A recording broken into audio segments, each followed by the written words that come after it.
रायगड महाराष्ट्रासह देश विदेशातील ताज्या बातम्या पाहण्यासाठी मॅक्स इंडिया लाईव्ह चॅनलला सबस्क्राइब करा आणि बेल आयकॉन दाबायला विसरू नका। निलंबित करना से ज़्यादा उनको उससे ज़्यादा सजा देनी चाहिए। इसलिए हम लोगों ने सबने प्रस्ताव सभागृह ने रखा है कि उस तरीके के आप एमएलए आमदारों की विधायकों की समिति तैयार कीजिए और उनको ज़्यादा से ज़्यादा सजा निलंबित करना ये बहुत कम है, क्योंकि हमारे देव पुरुष के बारे में छत्रपति संभाजी महाराज के बारे में उन्होंने ये जो अपमानित जो चीज कही है उनको ज्यादा से ज्यादा सजा मिलना चाहिए, ऐसा मेरा बोलना है। अभी प्रस्ताव भाजपा की बी टीम है, भाजपा की बी टीम है क्या बोला? और संजय राउत ये कह रहे हैं भाजपा की बी टीम है,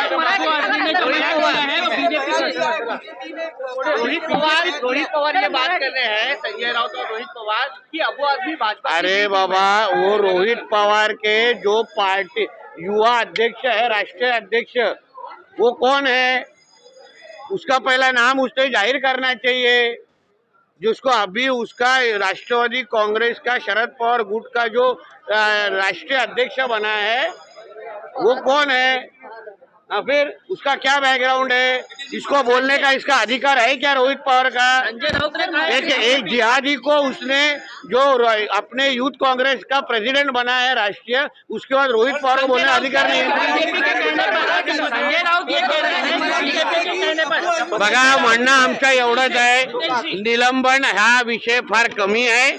सगळ्या जणांनी एकमुखी मागणी केलेली आहे की ज्यांनी छत्रपती संभाजी महाराजांचा अपमान केलेला आहे त्या अब्बू आझमीला ह्याच्यापेक्षा जास्त शिक्षा मिळालीच पाहिजे, कारण का हे फार म्हणजे सगळ्या महाराष्ट्राच्या आणि आमच्या देवताचा अपमान केलेला आहे आणि म्हणून जास्तीत जास्त शिक्षा मिळावी अशी पद्धतीची मागणी सगळ्यांनी केलेली आहे।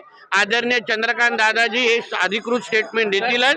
त्यांनी सांगितले की आम्ही समिती आमदारांची तयार करू आणि जास्तीत जास्त शिक्षा देण्याचे प्रस्ताव तोपर्यंत निलंबित असले।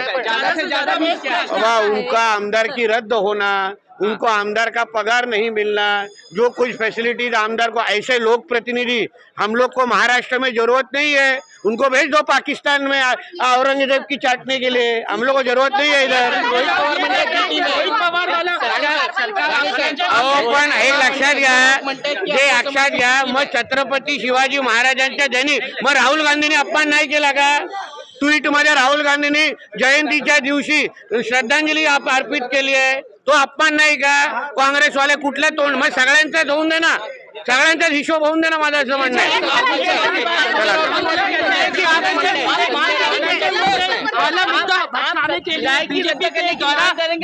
बीजेपी के तरफ से संजय अबू आदमी ने इस प्रकार का बयान